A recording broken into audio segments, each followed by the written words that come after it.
ಮಹಿಳಾ ನಿತ್ಯೋತ್ಸವ. ಕರಾಗ್ರೆ ವಸತೆ ಲಕ್ಷ್ಮಿ ಕರಮಧ್ಯೆ ಸರಸ್ವತಿ. ಕರಮೂಲೆ ಸ್ಥಿತೆ ಗೌರಿ ಪ್ರಭಾತೆ ಕರದರ್ಶನಂ. ಅನುವಾದ: ಲಕ್ಷ್ಮಿಯು ಹಸ್ತದ ಮೇಲ್ಭಾಗದಲ್ಲಿ ವಾಸಿಸುತ್ತಾಳೆ. ತಾಯಿ ಸರಸ್ವತಿ ಹಸ್ತದ ಮಧ್ಯದಲ್ಲಿ ವಾಸಿಸುತ್ತಾಳೆ. ಶ್ರೀ ಗೌರಿ ಹಸ್ತದ ಕೆಳಭಾಗದಲ್ಲಿ ವಾಸಿಸುತ್ತಾರೆ. ಯಾ ದೇವಿ ಸರ್ವಭೂತೇಷು ನಿದ್ರಾರೂಪೇಣ ಸಂಸ್ಥಿತ. ನಮಸ್ತಸ್ಯ ನಮಸ್ತಸ್ಯ ನಮಸ್ತಸ್ಯ ನಮೋ ನಮಃ. ಶ್ರೀ ದುರ್ಗಾ ಸಪ್ತಶತಿ, ಅಧ್ಯಾಯ 5, ಶ್ಲೋಕ 16. ಅರ್ಥ: ಎಲ್ಲಾ ಜೀವಿಗಳಲ್ಲಿ ನಿದ್ರಾರೂಪದಲ್ಲಿ ಇರುವ ದೇವಿಗೆ ನಾನು 3 ಬಾರಿ ನಮಸ್ಕರಿಸುತ್ತೇನೆ. ಕ್ರಮೇಣ ಆಲೋಚನಾ ಪ್ರಕ್ರಿಯೆಯು ನಿಲ್ಲುತ್ತದೆ. ಒಂದು ಲಯವು ಸ್ಥಾಪನೆಯಾಗುತ್ತದೆ ಮತ್ತು ನಾವು 10-15 ನಿಮಿಷಗಳಲ್ಲಿ ನಿದ್ರಿಸುತ್ತೇವೆ. ಭೂದೇವಿ, ಸಮುದ್ರವಸನೆ ದೇವಿ ಪರ್ವತಸ್ತನಮಂಡಲೆ. ವಿಷ್ಣು ಪತ್ನಿ ನಮಸ್ತುಭ್ಯಂ ಪಾದಸ್ಪರ್ಶಂ ಕ್ಷಮಸ್ವಮೆ. ಕನ್ನಡ ರಾಜೇಶ್ವರಿ. ಭಾರತದಲ್ಲಿ ಮಹಿಳಾ ದಿನಾಚರಣೆಗೆ ಸಾಮಾಜಿಕ ಅಥವಾ ರಾಜಕೀಯ ಹಿನ್ನೆಲೆ ಏನೂ ಇಲ್ಲವಾದರೂ ಭಾರತದಲ್ಲೂ ಈ ದಿನವನ್ನು ಆಚರಿಸಲಾಗುತ್ತದೆ.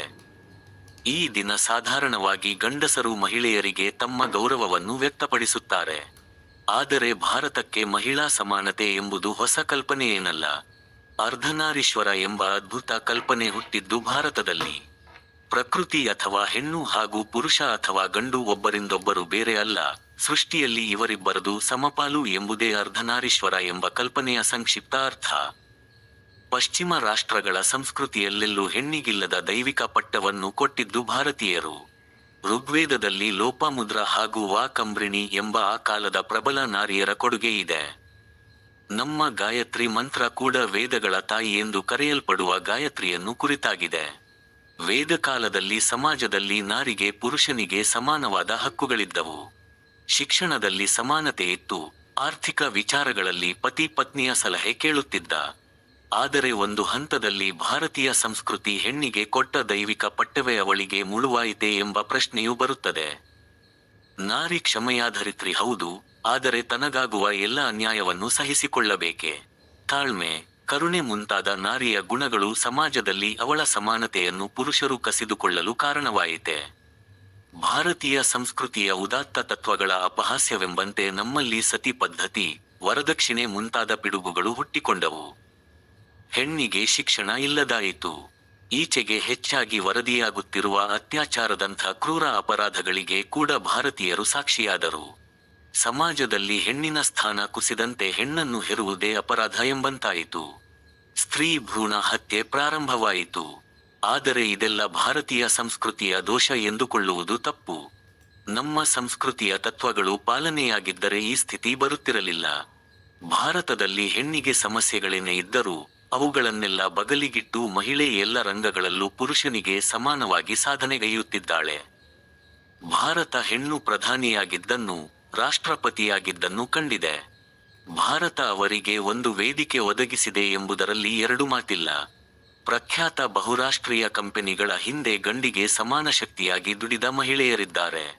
ರಾಜಕೀಯದಲ್ಲಿ ದೊಡ್ಡ ಹೆಸರು ಮಾಡಿದ್ದಾಳೆ ಹೆಣ್ಣು. ಸಾಂಸ್ಕೃತಿಕ ಕ್ಷೇತ್ರದಲ್ಲೂ ಹಿಂದುಳಿದಿಲ್ಲ.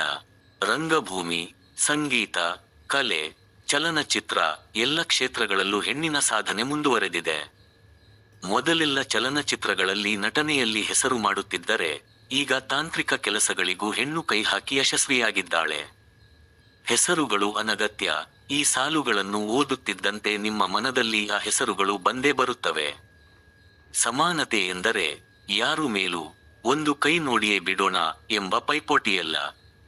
ಇಬ್ಬರು ಪರಸ್ಪರ ಅರಿತುಕೊಂಡು, ಒಬ್ಬರನ್ನೊಬ್ಬರು ತಿದ್ದಿಕೊಂಡು, ಒಬ್ಬರ ಕೊರತೆಯನ್ನು ಇನ್ನೊಬ್ಬರು ನೀಗಿಸುವುದು ಸಮಾನತೆ.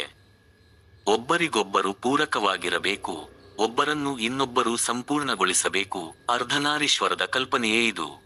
ತಾಯಿಯಾಗಿ, ಸೋದರಿಯಾಗಿ, ಪತ್ನಿಯಾಗಿ, ಮಗಳಾಗಿ ಹೆಣ್ಣು ನಿರ್ವಹಿಸುವ ಪಾತ್ರಗಳು ಹಲವು. ಗಂಡು ಅವಳಿಗೆ ಸಮಾನನಲ್ಲ, ಹೆಣ್ಣೆ ಗಂಡಿಗಿಂತ ಬಲಶಾಲಿ ಎಂಬ ಮಾತು ಸುಳ್ಳಲ್ಲ.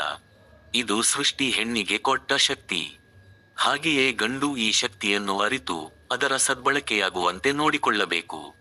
ಈ ಮಹಿಳಾ ದಿನವು ನಮ್ಮಲ್ಲಿ ಹೆಣ್ಣಿನ ಕುರಿತ ಗೌರವ ಭಾವವನ್ನು ಹೆಚ್ಚಿಸಲಿ. ಸಮಾನತೆಗಾಗಿ ಹೆಣ್ಣು ಹೋರಾಡುವಂತಾಗುವುದು ಬೇಡ. ಹೆಣ್ಣಿಗೆ ಭಾರತ ಸಂಸ್ಕೃತಿಯಲ್ಲಿ ಮೊದಲಿನಿಂದಲೇ ಇದ್ದ ಅವಳ ಅರ್ಹ ಸ್ಥಾನ ಸಿಗದೇ ಇರುವವರಿಗೆ ದೊರಕಲಿ ಎಂದು ಆಶಿಸೋಣ.